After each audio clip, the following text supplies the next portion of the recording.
Back everyone, Vice President Senator Kashim Shettima has lauded Governor Peter Mba's development strides in Enugu State by turning the state around through multiple projects across all sectors. Shettima, who was in Enugu on Thursday to commission the Enugu State Garment and Fashion Hub, as well as to unveil the 5th expanded National Micro, Small and Medium Scale Enterprises, which are collaborative efforts of the federal government and Enugu State to boost MSMEs in the state. Also used the opportunity to tour some of the infrastructural projects by the Mba administration, such as the Command and Control Security Infrastructure and the International Conference Center. First, let's listen to Governor Peter Mba and the Vice President. The importance of MSMEs to the Nigerian economy can never be overemphasized, as almost 90% of businesses in the country are small scale. So MSMEs are clearly the backbone and lifeblood of our economy.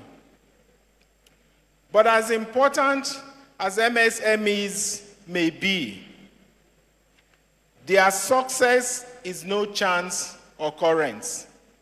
They thrive only through careful policies that enhance the ease of doing business climate, comprising key enablers like the sustained provision of infrastructure, security, efficient legal and regulatory framework, among others. It is a thing of joy that this event fosters public-private collaboration aimed at empowering MSMEs and promoting sustainable economic development across multiple sectors. This would benefit small businesses in Enugu State. This hub that we commissioned today, along with other hubs established across Nigeria, is a stepping stone to the economic height we have always desired.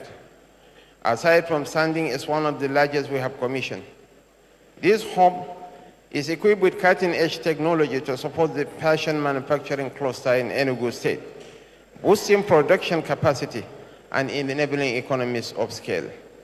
This hub has the potential to produce a wide array of fashion products, from military uniforms to school and corporate wear, meeting global standards and creating about 48,000 jobs in the process. Our hope is that this facility will redefine entrepreneurship and training, not only in Enugu State, but across Nigeria. So the opportunities are there, and I want to join all of us here in thanking Governor Peter Mba for seizing the gauntlet, for taking charge of the opportunities that abound. And incidentally, the Minister for Digital Technology is here with us, and he's a son of Enugu. I want you to join forces to see that Enugu occupies its rightful place. Governor Peter Mba and Vice President Kashim Shettima speaking there. With that, let's now welcome Arinze Chilo Ofia, is the Special Advisor, Digital Economy and MSMEs to Enugu State Governor, as we get more insights and perspectives into how Governor Peter Mba is targeting economic growth via MSMEs. Good evening, Arinze. Thank you so much for coming on Politics Tonight. It's a pleasure. Thank you. Thank you for having me. It's a pleasure to be here. Thank you very much. Right, so let's start with governors in Enugu State. It's been a year and some months since Governor Peter Mba took over the affairs of the state. How has it been? What are the challenges of governance in Enugu State? So far, in the last 1 year, it's been quite transformative since he assumed the office. He's had a clear agenda of what he's trying to achieve across key sectors. He has identified some key sectors that are going to be enablers to ensure that this administration hits the target of 30 billion in terms of GDP within 8 years. So that's what we're targeting. And to be able to achieve that, we need to make certain investments in key enabling sectors, of which MSMEs are part of them. So he has hit the ground running. The VP also alluded to this and the Vice President also alluded to this when he came over to Enugu State, seeing the vast array of projects that have been ongoing from the educational sector, which, to all measures, I think received the most application when it comes to the current year's budget. As compared to any other states, at least 33% was allocated to that. So it lets you know that there are initiatives being put in there. The Smart School Initiative is something that is really buzzing here in Enugu State, 260 of them across every political ward in the state. So these are one of the key measures that are going to ensure that we can reach our zero poverty index by that 8 years, by changing the culture, changing the educational system, and breathing a new generation of innovative and thinking youths that will be able to sustain that transformative edge. Again, within the MSME space, he has made a lot of strides and investments as well, and we can't thank him enough. And I believe within the next few years, we should be able to hit all our targets. It's been quite fantastic. It gives me back the thinking of, okay, we're back in corporate. So what's the target? 8 o'clock we're in the office. So what's the target? In terms of our GDP growth, 30 billion. So once they hit, so I know it's, to some people, it might seem quite difficult, but I feel with some initiatives, targeted interventions, God intervention as well, but also having the buy-in of the public, which is what he has tried to achieve in the last 365 days in the last 1 year. And we can slowly see that change happening. The populace is fully understanding the kind of governance that has come to stay here in Enugu State, which is purpose-driven, transparent, accountable, and ensures everybody's carried along across board. Interesting. It's interesting to know that Governor Mbah understands that the state's economic growth strategy is closely tied to the viability and growth of MSMEs. But how pivotal is this to job creation and reducing unemployment? Oh, it's quite key. Job creation is one of the key tenets that we try and focus on here. Within the agency, it's called the Enugu SME Center. So we invest in a lot of job creation schemes that would ensure that our people, especially the youth, are getting the right skills that are ensure that they have the right technical skills that give them access to jobs upon completion of those training programs, and also imbibe some of those soft skills that will enable that happen. So we've done this through a number of initiatives that cut across grassroots all the way up. We have capacity development programs within the communities right now. We have something called the Digital Skill Enhancement Zones cut across all 17 local governments of the state, where we provide digital skills training programs for youth and also the civil service. This is part of the capacity development programs that the governor is looking at, both within the efficiency of the civil service. So right now we're training about 4,000 civil servants across board, and it's also part of the mandate to ensure you go through this training for part of your considerations for promotion. So it gets people really incentivized to do well. Outside of that, there's a number of targeted investment across skills programs in tech, vocational skills as well as business and financial skills. We've trained over 12,000 to 15,000 across the last few years, but most importantly, the last 1 year, we focused on training programs across construction skills, the tech skills. Some of these programs are focusing on new generational skills, right? In the tech space, we have full software development training programs, product design training programs with private sector, like Old School, like Genesis Hub here in Enugu State as well. So what we try and do there is, when the youth finish from that, we can provide them an avenue to get jobs. We're also investing heavily in outsourcing facilities here in Enugu State. Arinze, before we get to that, repurposing some of the old government buildings that we have started across the metropolis to. So how did government come about? How did government come about this 4,000 persons lined up for this training programs?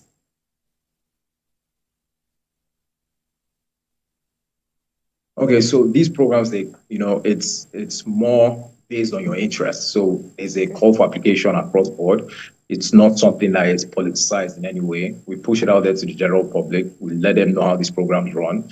You can check our website, Enugu SME Center. You see the application, you see the FAQs on those programs, and if it's sorry, what's the website your again? Interest and what you're looking for, you apply for those programs. Yeah. What's the website again? What's the website? www.enugusme.en.gov.ng. So when you get on the website, you go on our human capital development programs. We have an array of programs there. People apply for programs, for trainings and cybersecurity training and full stack software engineering training and auto body works, artisanal trainings and currently plumbing. So it cuts across different skill sets, like I said, business skills, vocational skills, and technology skills as well. So it's an open call for application. If you meet the assessment process, that assessment criteria that's been put in place, so there's no need for nepotism or anything like that. It's based on interest. And we find that that's the best way to have people motivated. And they go through this training program. Upon completion of this training program, we support them with job access.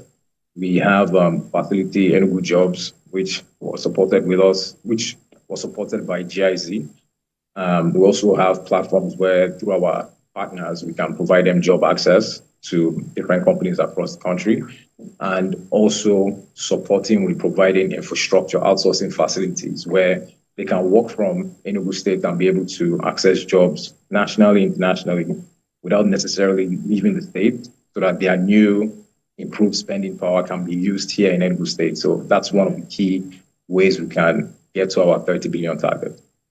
That's good to hear. $30 billion US target. All right. So I want you to talk to us about the Garment and Fashion Hub and the unveiling of the 5th expanded National Micro, Small and Medium Scale Enterprises Clinics, which Vice President Kashim Shettima was in town for. I understand it's a collaborative effort of the federal government and Enugu State to boost MSMEs in the state. How easy was it for the state government to connect with this development plan? Oh, I must assure you, the Office of the Vice President, has been very instrumental in ensuring that states across Nigeria are able to access these facilities. So it didn't take much. We were reached out to by the Office of the Vice President. They have a very hardworking team run by the Senior Special Assistant to the President on Job Creation and MSMEs, Mr. Tola Johnson, MFR. He has been quite instrumental in ensuring that this goes through. And I also want to thank His Excellency, the Vice President of Nigeria, Senator Kashim Shettima, for his continued support to SMEs and MSMEs in Nigeria. He's shown that passion. We saw that passion was evident when we had the clinics here in Enugu State. There's also, as in every clinic that you have across the state, there's going to be an exhibition for MSMEs to come and showcase their wares, showcase their products, and he was able to support a significant number of them. And coming to the state level, His Excellency Dr. Peter Abba has been able to provide all the right incentives, resources to ensure that we were able to make sure that the facilities were put in place within 3 months. Now that it's going to be launched, we have a number of programs put in place to ensure that we hit the ground running, because we want to run it as a co-working space for entrepreneurs in the fashion space, training facility as well, and also as a garment production facility, right? That, just like the Vice President said, can produce jobs, can ensure that we are keeping the funding within the system. And we believe this is something that is going to provide significant support to Enugu State. They also had a solar project. We also had a solar project in conjunction with the Office of the Vice President in Udenu. It's a local government here around the Enugu North senatorial zone. It's powering of our main market, and about 400 stores have access to power throughout the 5 working days of the week and 5 market days of the week. So it's been quite significant. They also have a number of initiatives in the Office of the Vice President that we're able to tap into. And I must say, this shows effective governance, because once you create schemes and programs from the federal level, the only way you can get it implemented is through constructive collaboration with the state level. So let me come in here. I can't thank them enough. I can't thank the governor enough. Because if I understand you clearly, the hub is a shared fashion facility expedited by the National MSME Clinics of the Federal Republic of Nigeria for professionals in the fashion industry. Nevertheless, the question that begs to be answered is why the federal and state government decided to explore the fashion industry. How does it provide an exchange and support of manufacturing in Enugu State? How does it boost production capacity?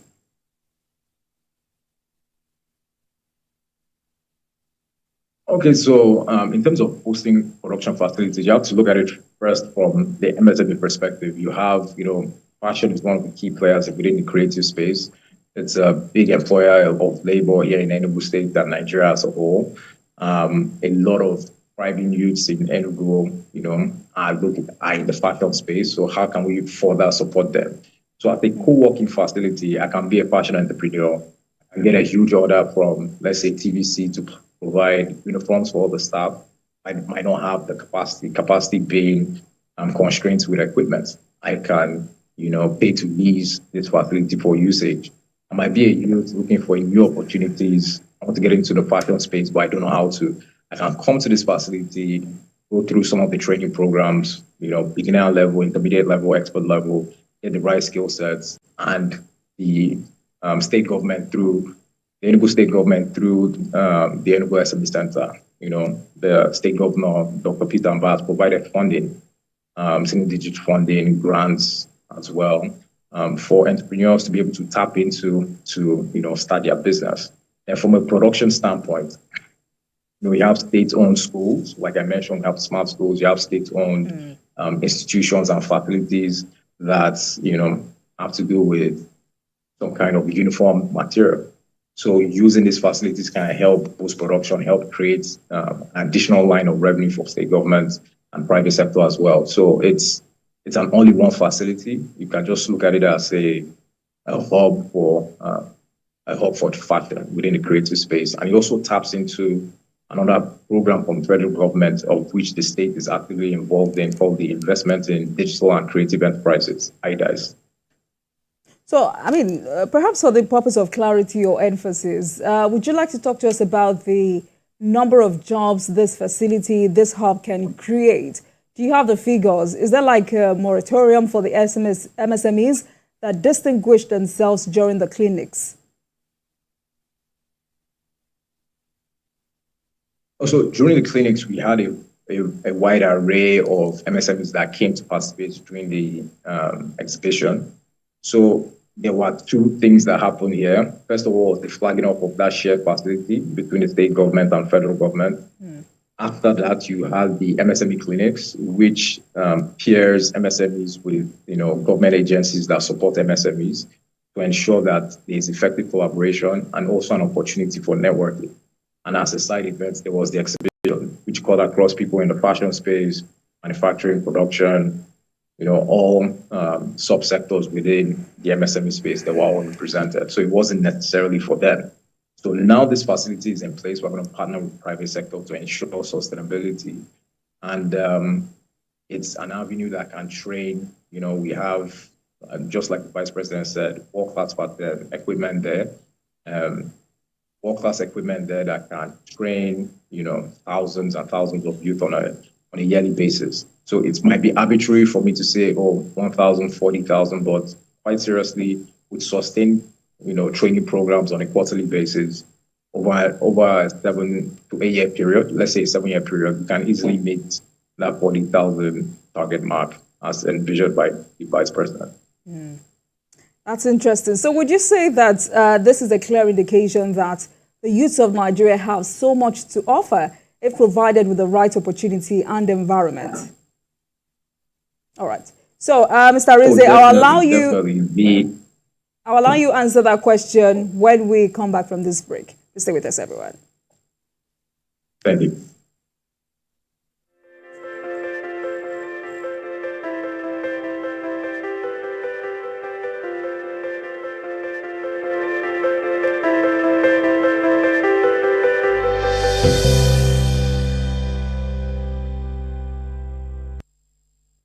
I'm Miriam Lunge. I'm a passionate environment advocate and a published author. I am the founder of Celebration, a businesswoman, and a fashion icon. I am a wealth coach and a real estate developer. I am Amako Arakwe. I'm a corporate commercial lawyer and an entrepreneur. Barka mu da warhaka. I am Ramatu Shehu Oyibo, an entrepreneur and a business coach. I am the voice of an average Muslim woman, an hijabite, and a lawyer. I am a polymath and a serial entrepreneur. I am Murayo Afolabi Brown, Managing Director, TVC Entertainment. I'm a media consultant, producer, and broadcaster. The ladies of your view are made of women from different professions, tribes, cultures, and religion. Join us every Monday to Friday as we share our views on topical and social issues.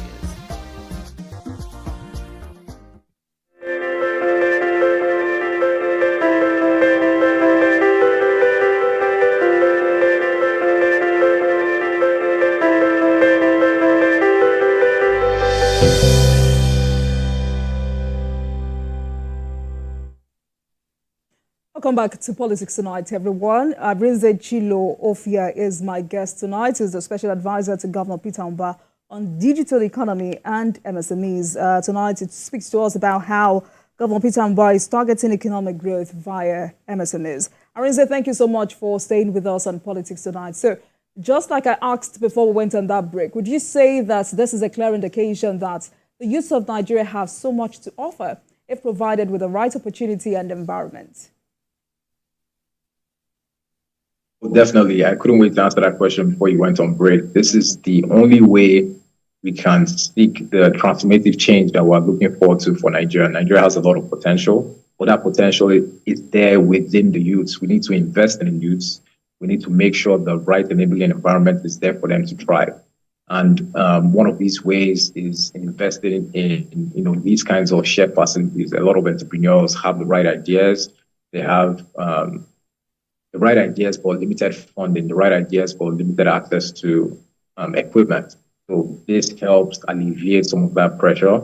You can come to this facility and pretty much run your fashion startup, quote unquote, through this facility without necessarily having your own standalone facility. So you can see just like a co-creation space from a tech startup perspective, this is something similar. So Nigerians have a lot to offer. Nigerian youth have a lot to offer. Nigerian youth in their creative space are thriving globally. So we need to, as state, federal government representatives, provide more incentives, provide more regulatory support, and enabling environment to ensure this is doable. So we're quite excited for this, and. All right, sorry, Mr. Arinze, so apart from this latest development, what more does the governor have in stock for the youth of Enugu State? Oh, thank you very much. So for the youth of Enugu State, for the entrepreneurs as well, we're partnering with SMIDA and federal government agencies for co-funding programs, Bank of Industry as well. So we're kicking off with a joint funding program between Sterling Bank and SMIDAN. There's a 1 billion naira facility that is going to be issued at single-digit rates for nano enterprises here in Enugu State. And the way we've been able to achieve this is we've gone on a massive data collection exercise for nano enterprises and micro enterprises across Enugu State. It at least 60,000 data points. And by collecting this data, we're able to create credit histories and for these businesses. So, that's the first step of formalizing the informal sector. We're going to register them. We've gotten partnerships with the CAC through the Registrar General of the CAC has been able to support us with 200,000 business support grant programs. So that is going to, help in formalizing these businesses. Outside of that, we have talked extensively about the training programs that's always continuously in play. We have a standing order of 40,000 youths trained yearly in Enugu State, 30,000 within the tech space, 10,000 of that within the vocational skills. There's a lot of investments that, within the TVET space here in Enugu State. We've been getting support from the governor, setting up 8 vocational training schools. Also gotten as support from GIZ as well. On some of our TVET training programs, we have collaborations with Copen Academy. We have collaborations with CSTREP for vocational skills, which we think are very important in ensuring job creation. I've also mentioned providing spaces, hubs for individuals to come and work, come and thrive. We have collaborations that we're exploring with the NCC with respect to the Digital Industrial Park here in Enugu State, with the Digital Bridge Institute as well here in Enugu State as well. We've been in conversations also with the president of DBI, who just recently assumed the position, but is keen on ensuring that these infrastructures work. And the governor is seriously interested in that. Dr. Peter Mba is investing heavily in these kinds of investments that has to do with human capital development. That's one of the key tenets of the state. So I would love to come back and always be giving updates on what's been going on in the state. And for transparency's sake, all our information is in our website, like I've mentioned. You can also go to the state website. This is a government that is run on transparency, traceability, and accountability. All right, and I also look forward to having more conversations with you. So, but let's talk about digital economy in Enugu State. Since Governor Mba took over as governor, what initiatives have been explored so far when it comes to training of talent and talent development? Okay, so when it comes to digital skills, I'd mentioned the Digital Skills Nigeria. It's a civil service digital skills training program for civil service here in the States. Every quarter, we train at least 2,000. We train 2,500 initially, another 2,000, and we're going for the third round now. Outside of that, we have a vast array of training programs in the skills in the tech skills space, non-training programs in data analytics and visualization. With Data Science Nigeria. We've done on cybersecurity as well with CyberSafe Foundation. We had training programs on full stack software development with All School Africa. Also similar programs with Utiva and product design with Utiva and Genesis Hub, which is an indigenous company here in Enugu State. We keep ideating on these training programs. We're about to start one on animation, illustrations with Magic Labs. All right. So these are programs that we continually keep rolling out to ensure our youth have access to 21st century skill sets to ensure. So does government also prioritize their job placements, or what strategies are in place for effective implementation of that? Yes, we do. We do focus on job placement as well.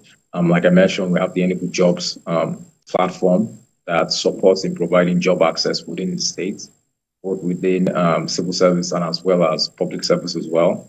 We've had partnerships with the UNDP on the Nigerian Jubilee Fellows program, which provides recently trained youth with 1 year sort of 100,000 payroll support grants so they can get access to jobs.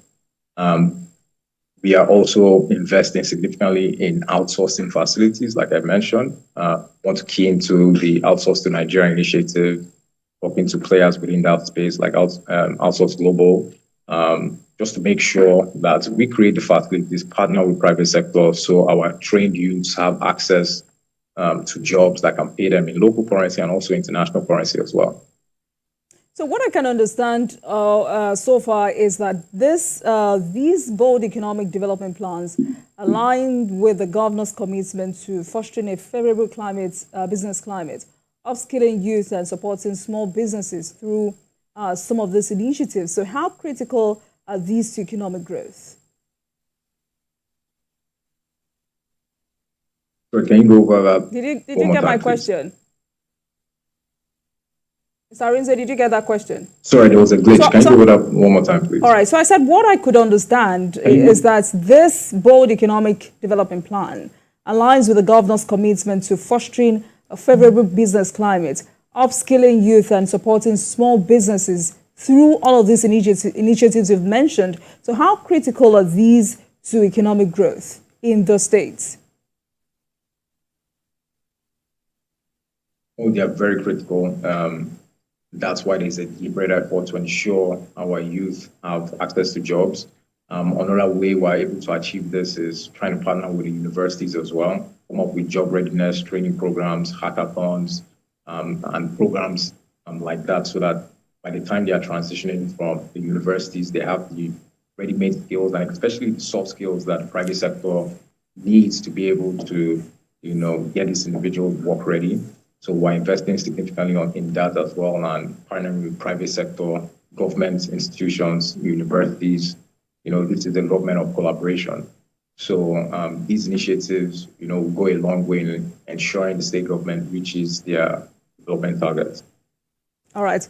As a special advisor to the governor on digital economy and MSMEs, so if we're to take into cognizance the National Digital Economy Policy Strategy, talk about 2020 to 2030, which is part of the policy framework used by Minister Bosun Tijani, which is still in line with the country's objectives and priorities in terms of promoting digital innovation and entrepreneurship.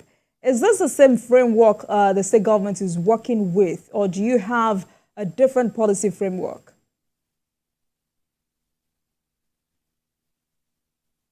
So our policy framework does not shy away too much from that. In fact, the framework from the ministry itself has how do I put this? Has sort of like it encompasses a lot of key strategies have been put in place there that will support the ecosystem in Nigeria as a whole. So our plans don't deviate too much from that. In fact, we keyed into that to ensure that we're aligning with the national policies, but also tweaked it a little bit to suit the local nuances of what we have here in Enugu State. So we're not deviating too much from that. It's a well put together structure. Right. I'm trying to expand this conversation and juxtapose the state's policy framework with what the federal government is working with. So for Enugu State, what kind of policy is in place to encourage investment, research and development, and especially the protection of intellectual property? Thank you very much for that question. So one of the key things we're doing right now, within the next few months, we're going to have in place the Enugu Startup Bill, localizing the National Startup Bill that was passed a few years ago. So by doing that, we are able to put in place the right policies and investment incentives in the digital ecosystem space. So that would support us. That would support us significantly. In the digital ecosystem space, that will support us significantly. So the governor, like I mentioned, we're investing a lot. We're looking into fiber optics investment to ensure that the connectivity in the state is increased. Digital skills is also something very important that we're focusing on, like I've mentioned severally. Policy framework, which the startup bill is going to put in place, so investors into the ecosystem will be able to thrive significantly. We've been having conversations with key players across board. Recently, we had a conversation with the founder of Nordskin East Africa. We want to set up something similar here in Enugu State that will ensure that our youth have a platform to thrive, to be able to build startups, to be able to, create systems that are innovative and help the government in what we are doing, and also help the states grow. So we're doing a lot in that space. There's a lot of investments being put in place, and I'm sure we'll be able to get Enugu State to its dominant position as a key player in the tech ecosystem ecosystem in Nigeria. So recently, I think we were ranked joint fourth startup state in Nigeria. So we want to improve on that position by investing in these things I've mentioned. And the first way to ensure this is put in place is by ensuring the right policies are there. And within a few weeks, it's currently on the Attorney General's table. We've been having interactions with private sector as well, ecosystem players, to get their buy-in into the startup bill. Once that is in place, we have a number of programs set up for universities. Hackathons are ongoing. Like you mentioned, having patent protection in place, and getting support from the relevant development partners, both nationally and internationally. So outside of Enugu State for now, if you take a broader look at laws protecting intellectual property in Nigeria, would you say these laws are weak and need to be strengthened? I think these laws are quite robust. It just comes to implementation. So, the right steps are being put in place. The data protection law has been put in place. There's an agency, an MDA, that's in charge of implementing those laws. So I think in the last few years, there's been a concerted effort to invest in the institutions, invest in the policies. So we're now at the stage of implementation. How do we ensure implementation? And policies are developed or have to be implemented from a subnational level. So it's now the time of the states to adopt those policies and ensure the right enabling environment is in place for the ease of doing business across board. So as a state, Enugu State is keen into that. I'm sure other states are, but I have to applaud the federal government in setting up the right institutions and putting the right policies to ensure those things you mentioned, data protection is very key, cybersecurity, making sure these things are in place. So I would say they are poor in any way. I won't say they are limited. They are quite robust. The right institutions are there, but it's now time for implementation and enforcement. Let's talk about AI, which is the new trend in technology. I had a conversation with Minister Bosun Tijani some months ago, and he says government intends to use it to create about 50,000 jobs by 2030. I'm curious to know how Enugu State has keyed into this new trend of technology for the benefits of its people. Yes. So as a state government, we are looking into this significantly, keying into the policies of the ministry as well, to ensure that that's put in place. A lot of the investments in e-governance platforms, the Enugu one, for example, is significantly AI driven. We are investing also in ensuring we can, find the right talents that can come up with innovative products around, AI and, data visualization, analytics. So we're also providing the right incentives for that by investing in the infrastructure and also providing funding to ensure these startups can into this and come up with some of these innovative products. So I think AI is here to stay. It's, some people are a bit tepid, they're a bit worried whether it might take their jobs, but I think it's going to complement what we are doing and going to ensure a more ensure a more efficient workplace. So I don't think people should shy away from this. I think the ministry, they've started, there was an investment they made for a grant of 100 million naira. It could be, more could be done. And I'm sure they are looking at it actively.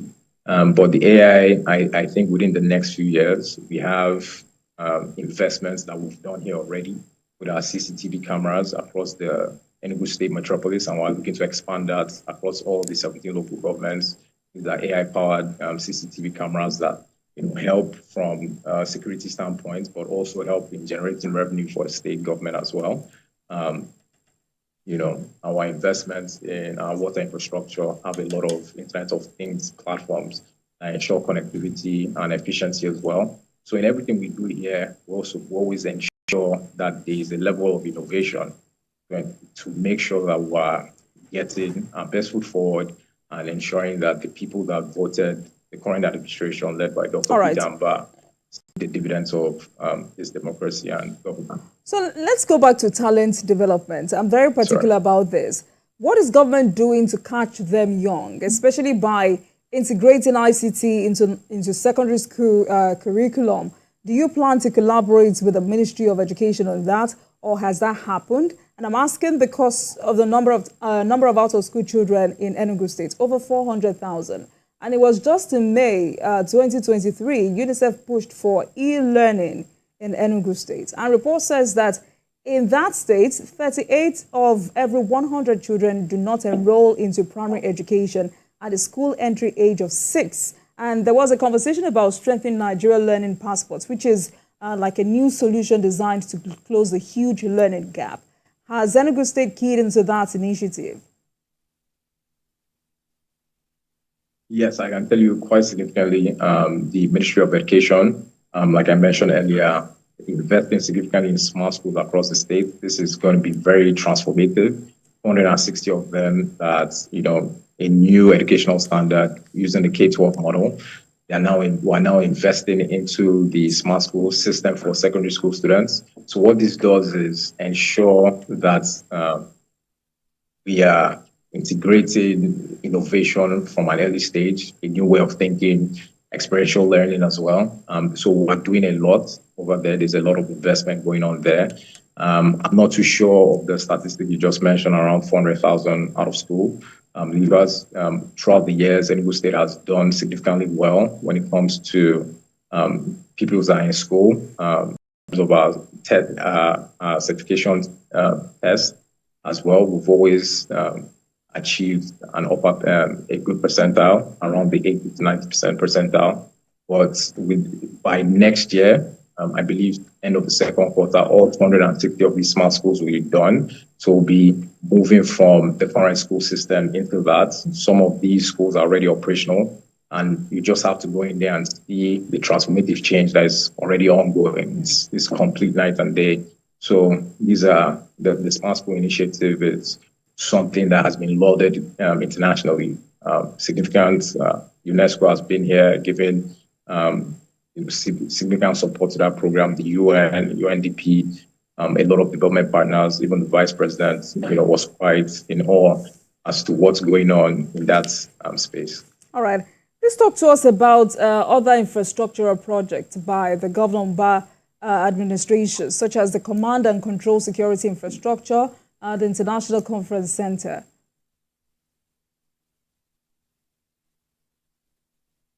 Yes, so the International Conference Center is a world-class facility. Within that facility is going to hold our five-star hotel, which is currently ongoing. As you know, as it was mentioned in the little feature, that's a facility that has been moribund for the last 25 years. But what we did now, immediately when the governor got into power, he had already set out a framework for how we can get this ready by December. And trust me, if you go there right now, it's going to be something that it's world-class. It's something that we see internationally when we travel, a one-stop shop. Individuals that come in there might not even have to leave that access because you have amphitheater there, you have a conference center that can hold 5,000 individuals. So, when you come to all these yearly associations that are in place, that's, like the Nigerian Bar Association and whatnot, they can have their programs here. We can have startup events here in Enugu State that will attract significant traffic to the state. There are world-class mall facilities over there as well. So that's a significant investment that I must tell you, 6 months to deliver that, it's quite impressive. You also mentioned the Emergency Command and Control Center. This is complementing what we're doing in the security space. If you go in there, AI-driven, significant screens that show where all the CCTV cameras are across the state. So we have personnel that are trained, personnel that are trained to be able to pinpoint certain things and minimize the crime rate here in Enugu State. But on the flip side, it also helps from a revenue generation standpoint because, it's, you're able to, read all the, from the registrations of the license plates with VIO, you can tell if somebody's late on their payments and immediately make those deductions to meet your targets. Outside of that, significant road investments, over 2 tranches. I think investments in over 200 major roads and countless more within the rural communities as well, of a world-class standard. They have been talked about the Smart School Initiative, other infrastructure projects all around the state. I can't, probably because of the want of time, I can't go over a number of them. But he has hit the ground running. I don't think anyone has achieved what he has achieved within 1 year. It's like the plan was already in place. So we're just working like consultants to ensure that plan is being implemented. All right, then. That's where we need to end this conversation tonight. Great conversation so far. Thank you so much for joining us on the program. And we wish the governor well in his quest to improving the well-being of the people of Enugu State. Thank you so much. Arinze Chilo Ofia is a special advisor to Governor Peter Mba on digital economy and MSMEs. Thank you so much for your time with us. Have a great weekend. And thank you very much for watching, everyone. That marks the end of today's episode of Politics Tonight, but you can watch the repeat broadcast of this episode at midnight. Get in touch with us on our social media handles, Facebook, Instagram, and X at TVC News NG and at Olatunji.